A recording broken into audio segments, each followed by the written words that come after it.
अंगं हरे पुलकभूषणमाश्रयन्ती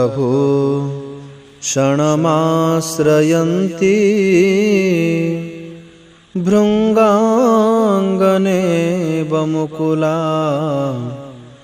भरणं तमालम् अङ्गीकृतां क्षीलविभूतिरपाङ्गलीला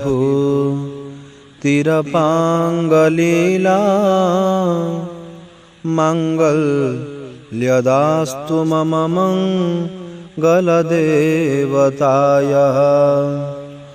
मुग्धा मुहुर्विदधते वदने मुरारे प्रेम त्रपाप्रणहिता निगता गतानि मालादृशो मधुकरी बमहोत्पलेया सा मे श्रियं दिशतु सा गरशम्।